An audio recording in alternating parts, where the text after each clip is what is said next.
Mhm. Nah, itu kita ada satu poin Ibu Dina yang mungkin sesuai dengan tema kita itu terkait dengan spiritualitas. Mhm. Jadi kita tidak ingin bahas spiritualitas yang seperti seminar-seminar umumnya, saya hanya ingin melihat seperti apa pandangan Ibu Dina tentang spiritualitas. Apa sih spiritualitas gitu? Apa pentingnya gitu buat Bu Dina sendiri?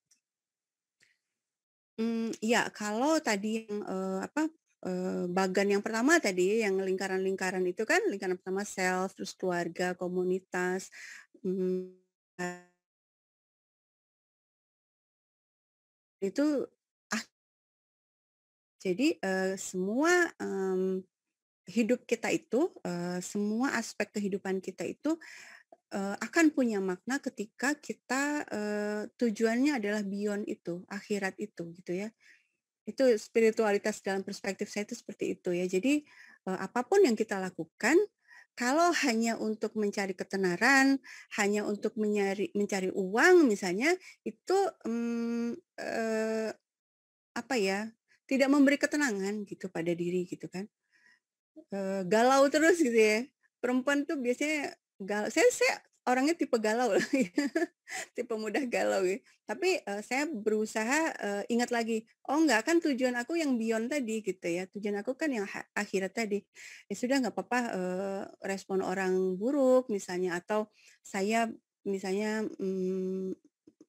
ya ada kesulitan-kesulitan gitu ya, ya ingat lagi gitu kan, tujuannya apa sih gitu. Jadi setiap yang kita lakukan tuh cari meaning-nya, cari maknanya. Dan makna yang terbaik tentu adalah makna yang, spiritual yang tertinggi tadi ya, bahwa kita itu sedang mempersiapkan sesuatu untuk nanti gitu kan. Iya itu. Jadi kalau ada kan di sini kita mesti ada mungkin istilahnya para sufi ini kan Bu Dina. Jadi justru kita sering melihat bahwa sufi-sufi ini justru malah dia jauh dari keluarga atau mereka hanya fokus pada zikirnya saja yang penting untuk kenyamanan dirinya dengan Tuhannya gitu. Jadi kalau apakah yang dimaksud spiritualitas Bu Dina ini akhirnya bisa apa ya seperti tetap berurusan dengan isu sosial, tetap berurusan dengan keluarga, tapi di jiwanya kita itu bisa tetap tenang, gitu ya Kak? Gitu ya Bu? Iya iya. Ya saya pikir, artinya gini, mmm, ten saya pikir tidak tepat ya kalau kita mau mencari Tuhan, tapi kemudian kita melepaskan diri, dari masyarakat, dari keluarga gitu kan. Bukankah Tuhan mengatakan, "Carilah aku," ada ya itu hadis atau apa ya, "Carilah aku di tengah orang-orang yang menderita," misalnya gitu Ya, kan. Kan anak yatim, artinya ya. iya iya, artinya kan, kalau kita ingin mendekat ke Tuhan, ya berarti kita terjun ke masyarakat sesuai dengan kapasitas kita masing-masing gitu ya.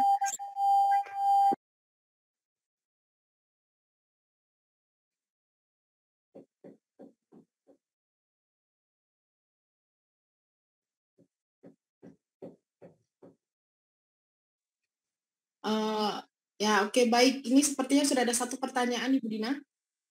Ya Saya silakan.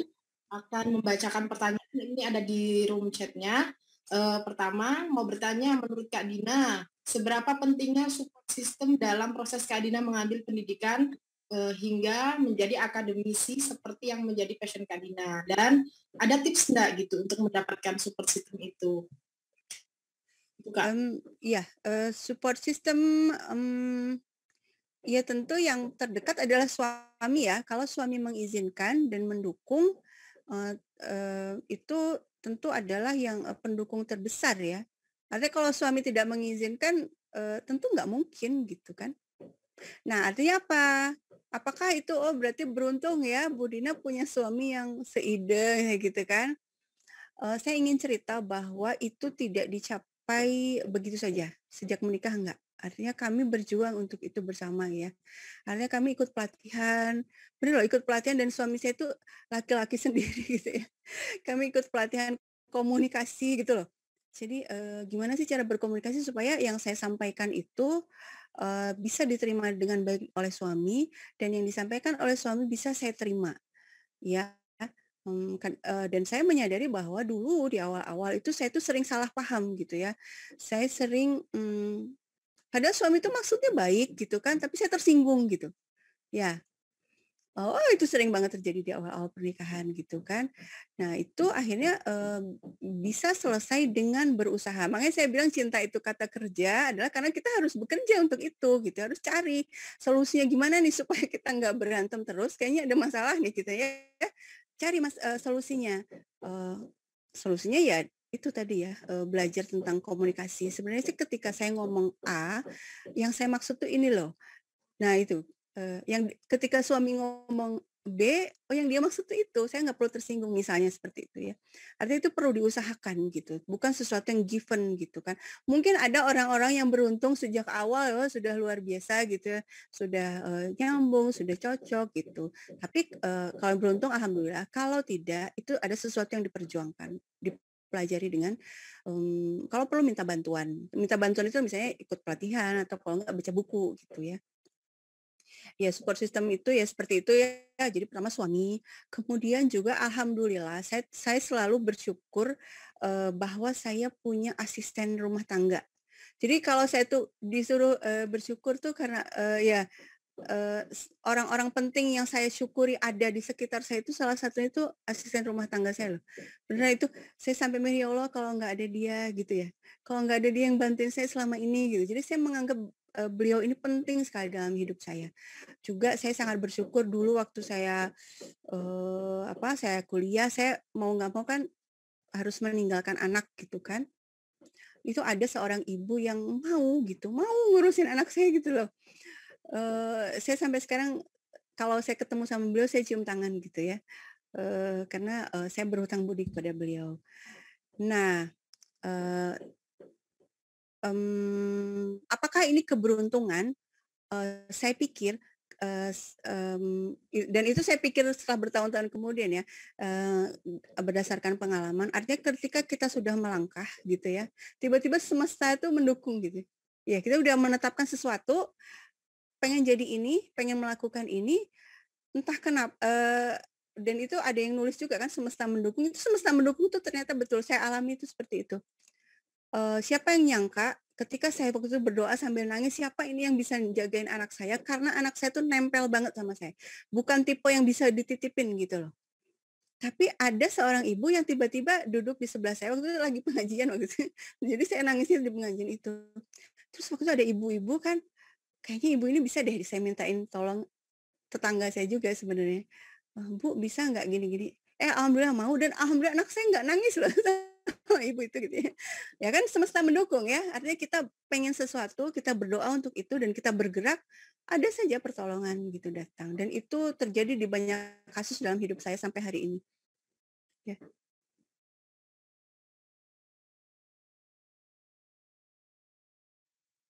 Oh, iya, Bu Dina ada satu pertanyaan lagi Bu Dina. Jadi pertanyaannya, saya membaca setiap tulisan Bu Dina di berbagai medsos, terkhususnya FB. Nah, bagaimana cara nyata Bu Dina menetralisir ya respon-respon negatif yang tendensius itu gitu? Ya. Ini juga bagian dari usaha saya yang tadi saya bilang itu, saya ikut pelatihan ya, saya ikut pelatihan macam-macam tuh. Termasuk, yang masalah respon negatif itu ada 2 yang paling berharga buat saya itu, pelatihan mengenai neurosemantik ya. Neurosemantik itu adalah memahami kata-kata gitu ya, respon terhadap kata-kata. Kemudian yang satu lagi itu pelatihan, mengenai, apa ya, self emotional emotional freedom technique gitu. Ya, jadi kalau saya kesel banget gitu ya, kalau saya marah itu, dan itu kan merusak diri ya, rasa marah, rasa kesel itu merusak diri. Jadi harusnya segera dihempaskan itu rasa-rasa kayak gitu ya, karena kita sendiri yang rugi. Merekanya ketawa-ketawa ya bikin komen seenaknya, terus kitanya marah, rugi banget gitu ya. Tapi kan fakta bahwa saya marah, itu fakta gitu kan. Saya tersinggung, saya merasa terhina itu fakta. Nah, gimana cara menghilangkannya? Itu ada, bisa Google saja, emotional freedom technique, itu di YouTube banyak. Jadi, ada titik-titik tertentu di tubuh kita tuh diketuk gitu. Jadi misalnya, salah satunya itu di apa, ujung alis ya, di ubun-ubun, nah itu diketuk-ketuk gitu sambil mengungkapkan apa kata-kata kita gitu ya, apa, perasaan kita. Jadi misalnya, aku kesel banget," ya gitu ya, insya Allah dalam waktu singkat hilang gitu keselnya, ya. Jadi artinya segala sesuatu sebenarnya ada loh alatnya gitu untuk membantu kita, tinggal kita cari gitu alatnya itu apa gitu kan. Ini menarik ini bagi yang suka sering kesel-keselin tapi nggak sembuh-sembuh. Iya Bagus iya, banget. ke suami juga ya, itu juga bisa Iya. kepakai tuh, lagi kesel sama suami daripada kita marah-marah ya nggak? Malah Iya. jadi, masalah, nah praktekkan saja itu ya. Biasanya kita yang kesel kita yang kena suami ya, Bu? Oh iya.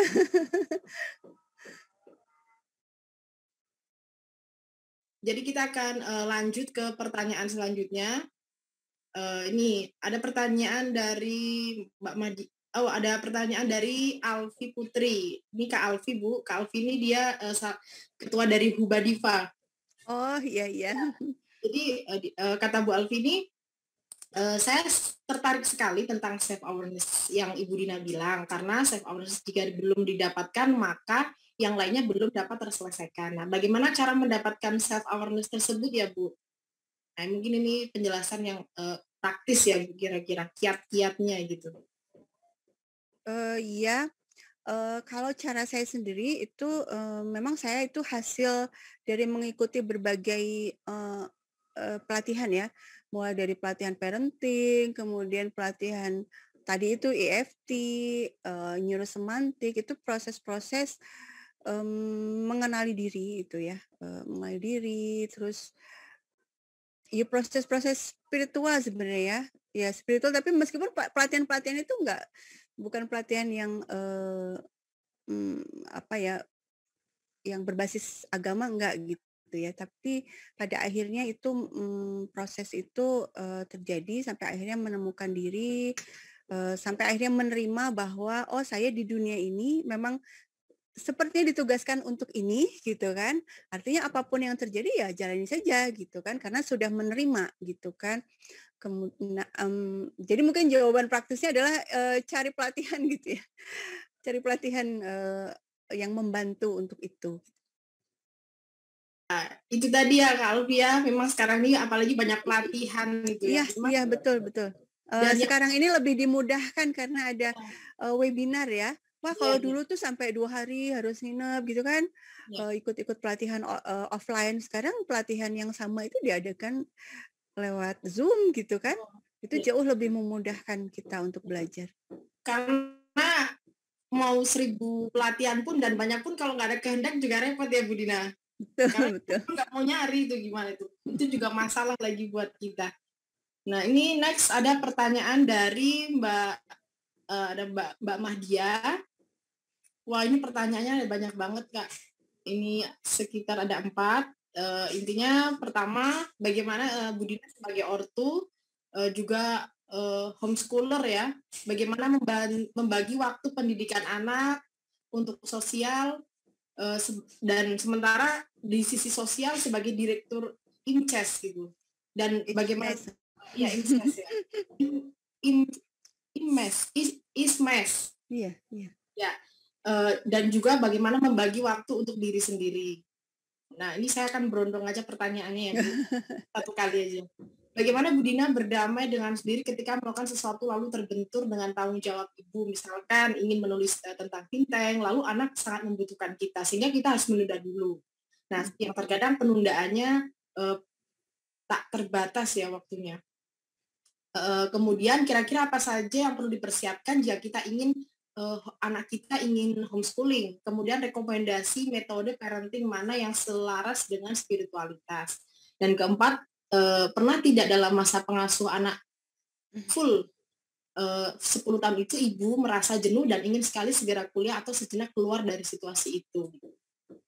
Gitu. Oke. Seputar Wah, banyak nih parenting itu aduh pertanyaan. banyak banget ini. Oke, satu-satu ya, mudah-mudahan bisa menjawab.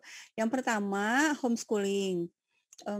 Saya mulai jadi, anak saya sebenarnya dari umur, 1 tahun anak saya sampai akhirnya dia masuk SMP, itu benar-benar di tangan saya ya gitu ya, sekolahnya, pelajarannya.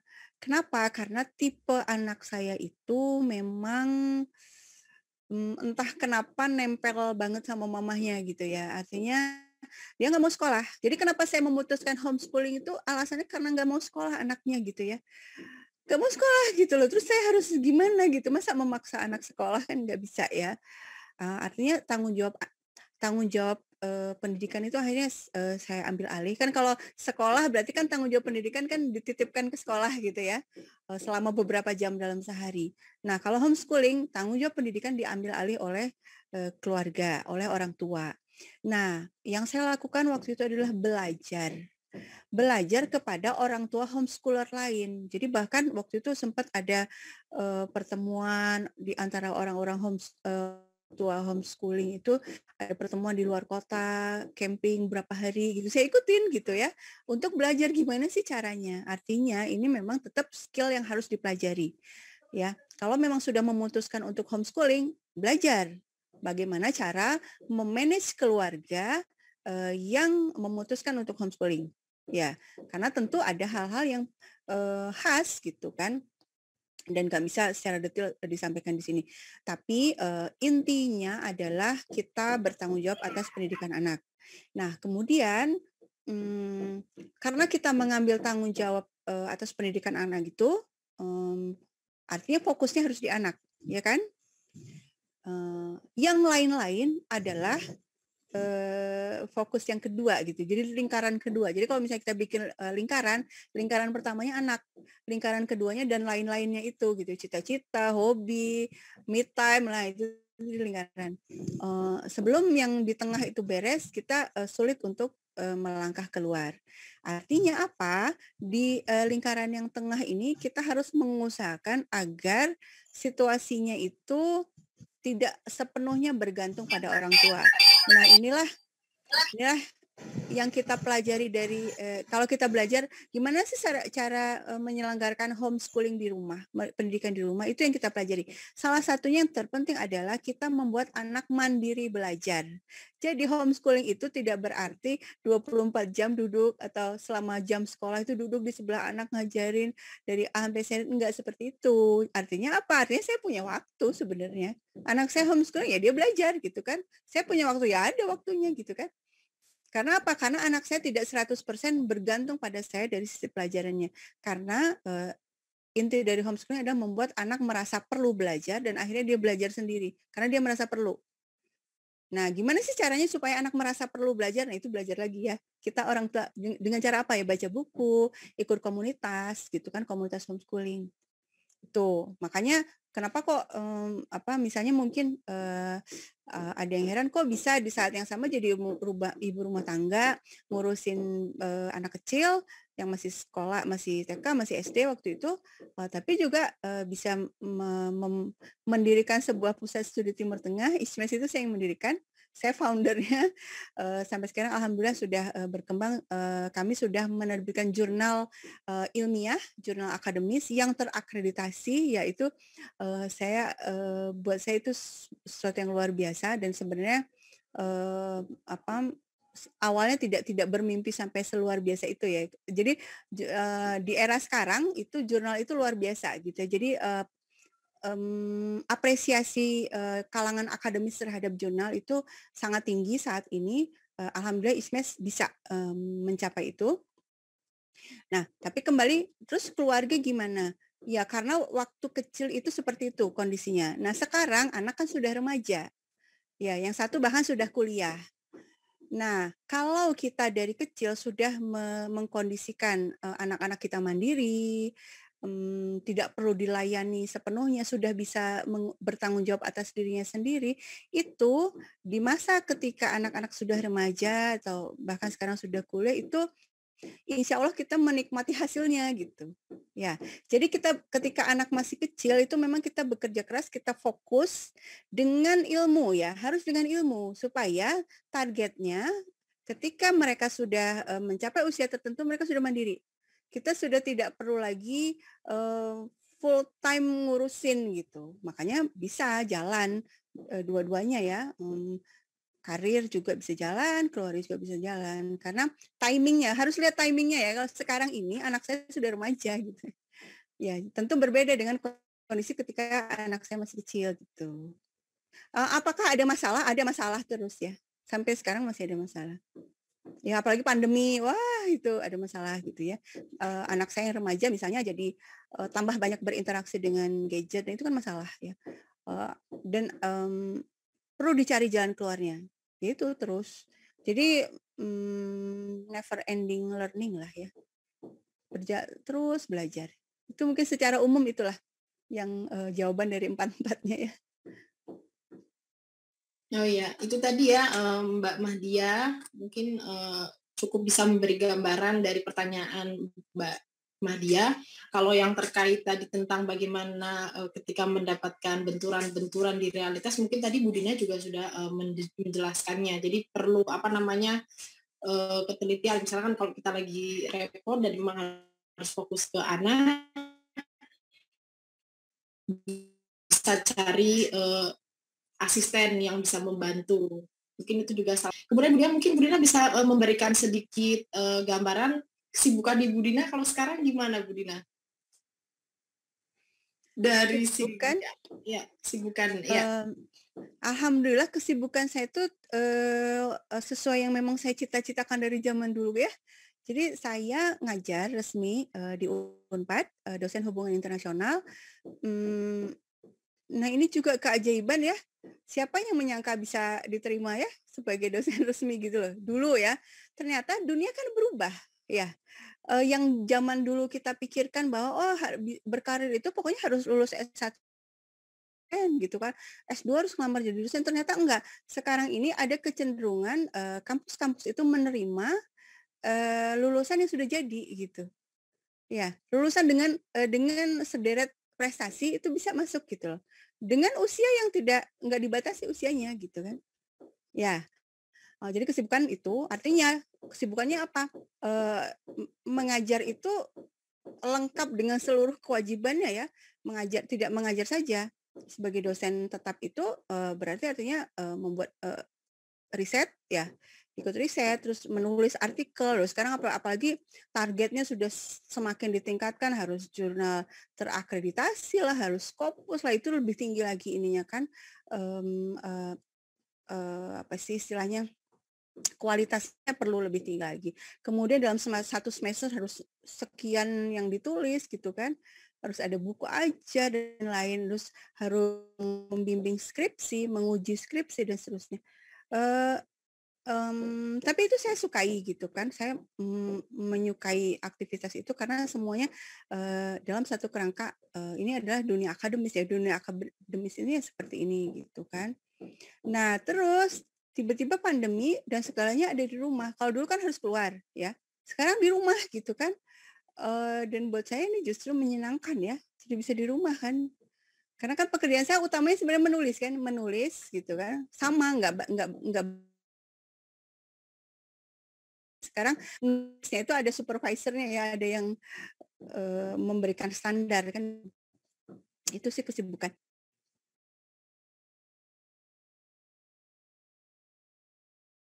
Jadi memang Budina ini biarpun masa pandemi seperti ini tetap produktif terus ya Bu. Selain di sisi lain menjadi dosen juga tetap aktif ini menulis. Nah ini ada pertanyaan lagi Bu Dina dari Mbak Dini. Pertama beliau mengucapkan sangat salut dengan keberaniannya Ibu Dina ya sampai saat dapat seperti sekarang. Dapat menyuarakan sesuatu yang mungkin membahayakan ibu dan keluarga. Nah, itu bagaimana itu, Bu? Meyakinkan diri bahwa tujuan dan cita-cita ibu di tengah segala tantangan dan hambatannya itu. Kan pasti ibu ada kayak mungkin apa ya? Mungkin perasaan takut karena itu pasti mengancam gitu ya, Bu. Nah, bagaimana itu, Bu? Ya itu kan berproses ya. Saya udah cerita juga tadi kan itu awalnya tidak diduga. Artinya saya tidak menduga bahkan bahwa akan ada serangan-serangan seperti itu ya.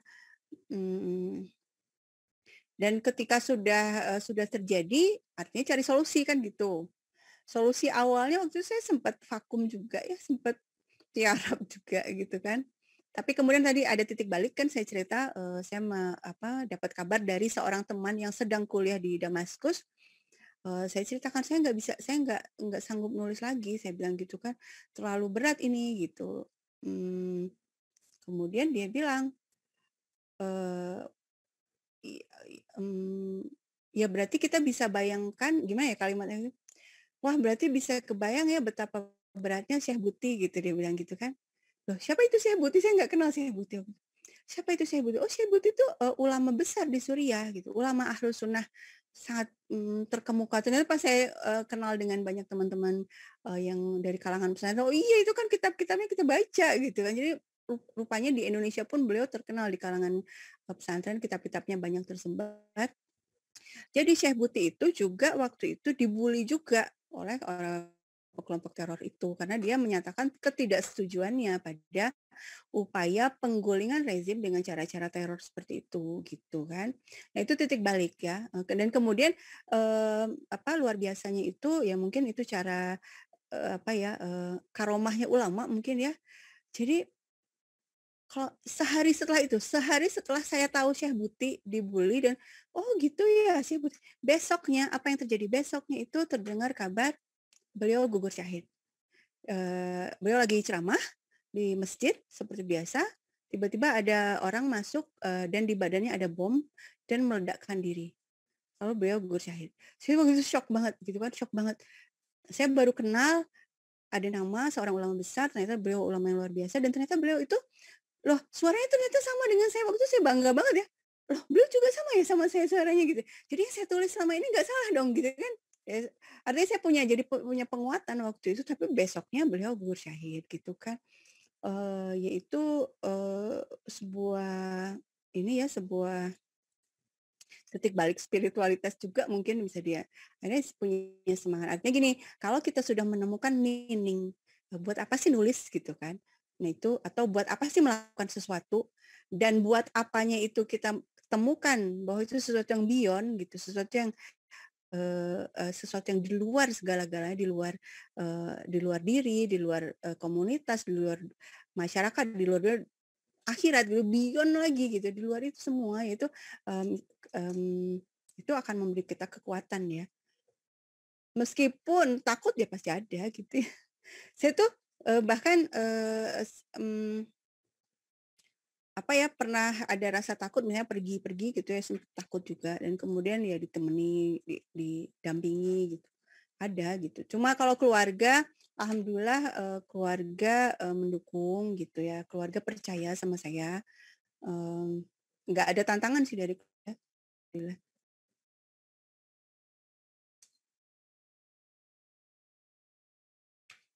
Berarti memang itu juga, apa yang kita lakukan itu juga harus berselaras dengan keyakinan kita ya, Bu Dina. Jadi kita sadar akan tantangan itu dan Iya, kita siap menerima konsekuensi itu. iya, iya. Iya, Yang penting itu jangan merasa jadi korban. Ya, ini juga betul. saya dapatkan. Ada gini, kalau kita merasa jadi korban, hidup kita jadi menderita deh gitu loh. Jadi saya gini, dibully di Facebook ya. Ya, Siapa pasti merasa pernah dibully di Facebook kan. Kalau kita ngerasa sebagai korban, "Ya Allah aku tuh dibully banget ya," itu tuh kita jadi sedih gitu loh dan kita jadi lemah dan kita kalah. Tapi kalau kita, menempatkan diri sebagai pelaku, saya menulis dan saya bertanggung jawab dengan apa yang saya tulis gitu kan, kita menerima respon dengan dewasa juga, gitu kan. Mmm itu kalau di istilah di neurosemantik itu yang saya ikuti pelatihannya itu, jangan pernah menempatkan dirimu sebagai korban gitu.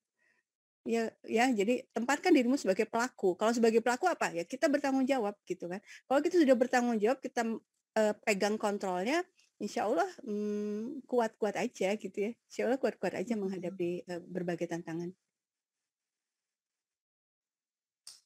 ya.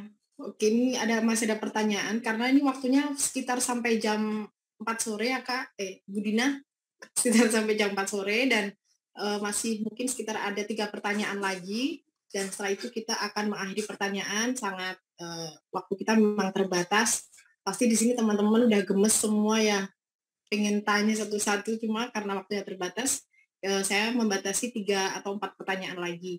Nah, di sini ada pertanyaan dari Paku Bumi, Mas. Jadi ada pertanyaan dari paku bumi, seberapa besar peran perempuan dalam rumah tangga sehingga mampu menekan tingkat radikalisme. Sebagaimana secara umum yang menentukan arah jalan keluarga kan laki-laki. Nah, misalnya memilih jalan untuk mengatasnamakan jihad. Ini peran laki-laki ini dan bagaimana nanti peran perempuan di dalam mengikuti apa ya perintah suami gitu mungkin Bu Dina. Silakan Ibu Dina. Jadi gini, dalam menjawab pertanyaan ini, saya perlu lihat dulu audiensnya siapa nih, saya harus berbicara pada siapa, ya. Kalau berbicara pada forum ini, insya Allah kan yang ada di sini kan, kaum perempuan dan kaum laki-laki yang, bukan radikal, ya nggak? Ya, artinya kita sebenarnya di sini tuh forum yang, idenya sudah sama sih gitu ya, cuma caranya gimana gitu, mungkin Iya. seperti itu ya. Nah, karena saya berbicara di forum ini, saya ingin, sharing bahwa, kita itu bertanggung jawab, baik laki-laki dan perempuan bertanggung jawab untuk membesarkan anak yang mampu berpikir kritis, ya. Karena tantangan kita bukan cuma radikalisme, ya, ada pornografi, ada lain-lain gitu kan. Apalagi di masa pandemi, anak-anak itu, menjadi sangat terpapar oleh, gadget, oleh internet, dan itu bahaya pornografinya tuh, besar sekali gitu ya. Saya udah bertahun-tahun yang lalu ketika saya ikut pelatihan-pelatihan parenting, itu yang paling sering diingatkan. Jadi masalah radikalisme, terorisme tuh dulu nggak dibahas zaman dulu itu ya, karena memang secara data itu luar biasa, tantangan, orang tua dalam menghadapi bahaya pornografi ini. Nah, untuk apapun bahaya di luar sana, baik sekarang, radikalisme, kemudian juga pornografi dan lain-lain, yang, penting ditanamkan kepada anak yang pertama adalah, aspek spiritualitas bahwa, eee di kiri kanan kita ada malaikat, ya. Jadi dulu itu saya TK, TK saya itu adalah, metodenya itu mengajarkan potongan-potongan ayat, yang mudah-mudahan bisa nempel terus di, benak anak. Misalnya Mmm, ayatnya tuh alam ya'lam bi anallaha yara gitu ya. Diajarin loh ke anak-anak, tapi dengan gerakan. Alam ya'lam bi anallaha yara. Apakah, dia tidak tahu kalau Allah itu sebenarnya Maha melihat gitu. Nah, ada nyanyinya juga, ada lagunya gitu kan. Jadi sejak anak masih kecil itu, perlu ditanamkan bahwa Allah tuh ngelihat gitu. Dimanapun kita berada Allah ngelihat. Dia sendirian di ruangan, kemudian akses internet, akses sesuatu yang buruk, Allah ngelihat. Nah, itu yang pertama. Yang kedua, aspek logika, berpikir kritis itu perlu ditanamkan sejak, dini kepada anak-anak sehingga, narasi-narasi yang salah itu tidak membuat dia, terpengaruh gitu kan. Dia tidak terpengaruh oleh narasi-narasi yang salah yang seolah-olah benar. Jadi, gimana cara mengajarkan logika kepada anak-anak, itu mulai dari kata-kata ibu, makanya ibu juga perlu belajar logika gitu ya, jangan sampai dia ibu dan ayah tentu saja ya, saya lupa, ibu dan ayah perlu belajar logika, perlu belajar mantik supaya ketika bicara, kalimat-kalimatnya itu logis gitu loh, ya. Jadi kalimat logis itu misalnya misalnya lagi ngajar kita lagi, mengajak anak untuk latihan berenang misalnya gitu kan. Kan ada anak yang takut air, ya kan. Nah kadang-kadang ada ibu, "Ayo nggak apa-apa, berani aja, berani tuh lihat ikan juga berani," gitu, ya nggak?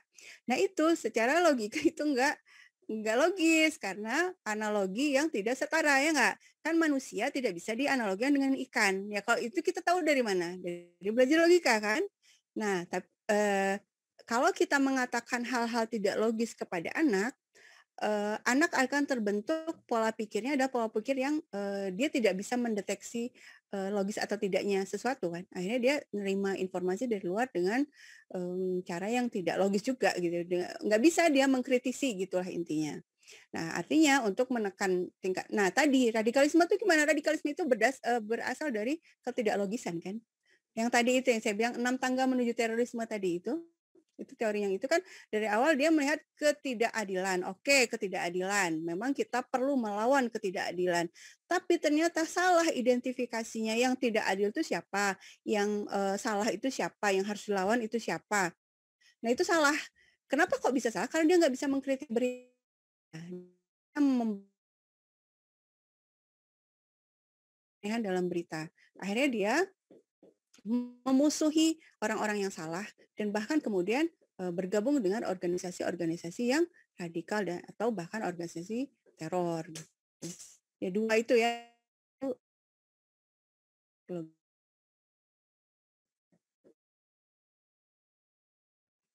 Oke kan selanjutnya.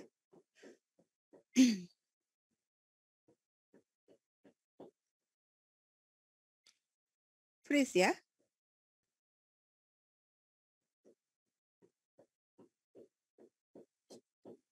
Halo? Terdengar, enggak apa-apa. Lanjut. Oh iya. Bisa oleh host Umi. Oh ya, udah. Oh ya, mohon ini baru saya terputus. Oh iya. Jadi Okay. Sebentar Kak.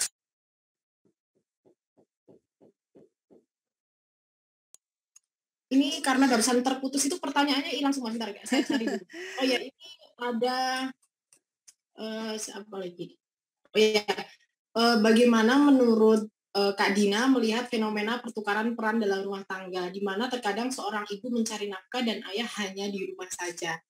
Jadi tulang punggung keluarga ini, perempuan sebagai tulang punggung. Saya pikir itu sesuatu yang harus artinya itu kasuistis ya. Artinya untuk yang bisa menjawab adalah orang yang sudah berinteraksi kemudian diskusi dengan yang punya kasusnya gitu ya.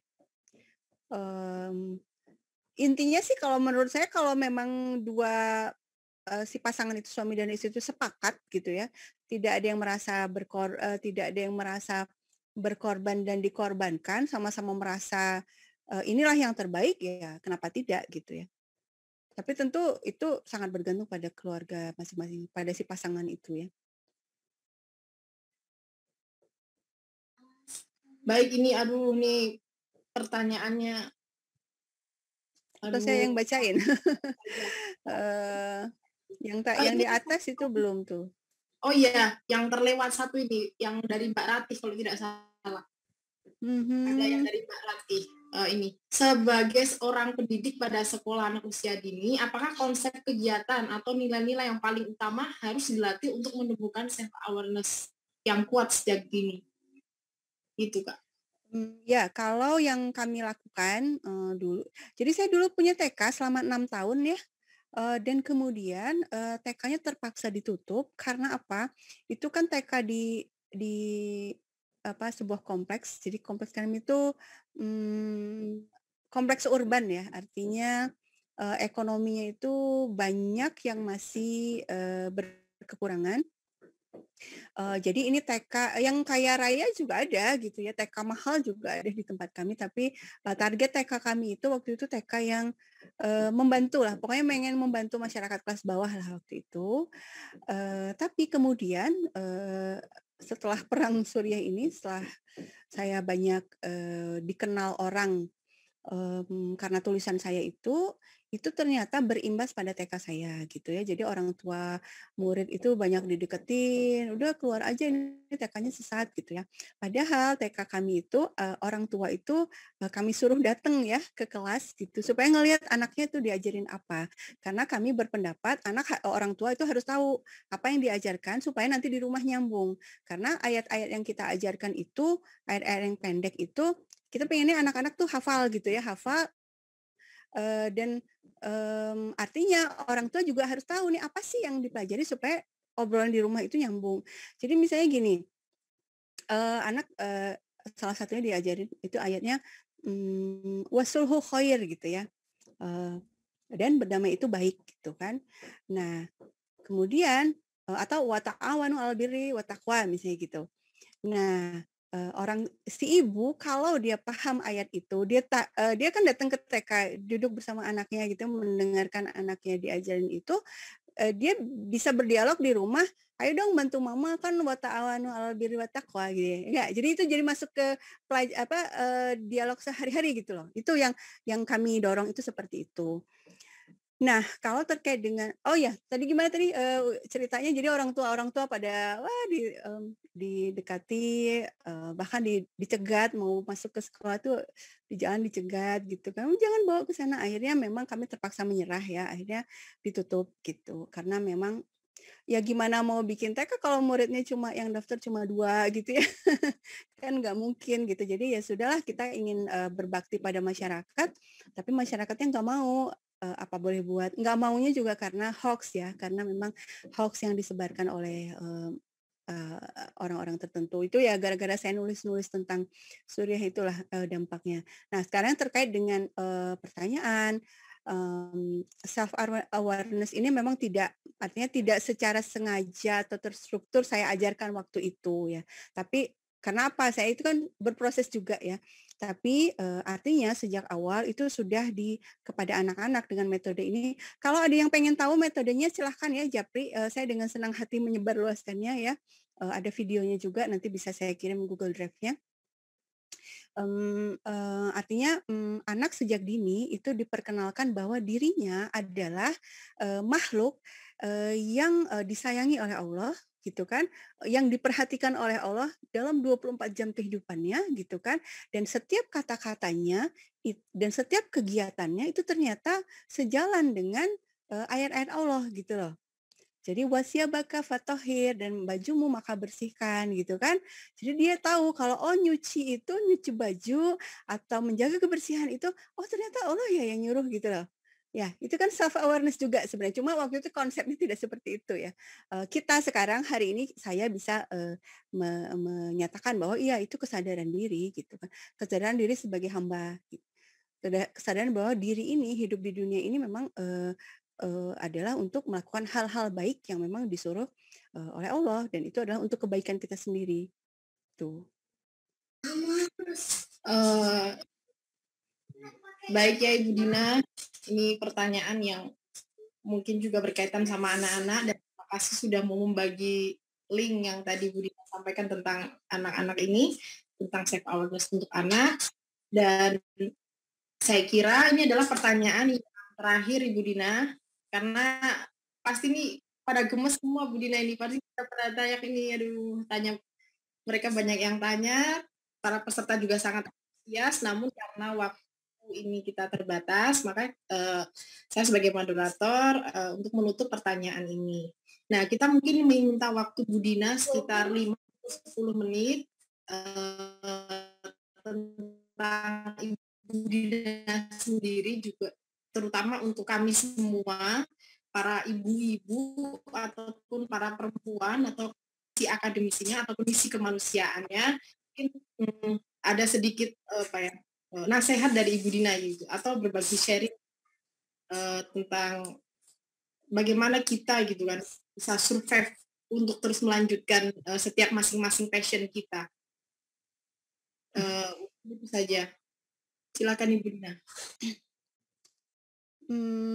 Sebenarnya kan sudah,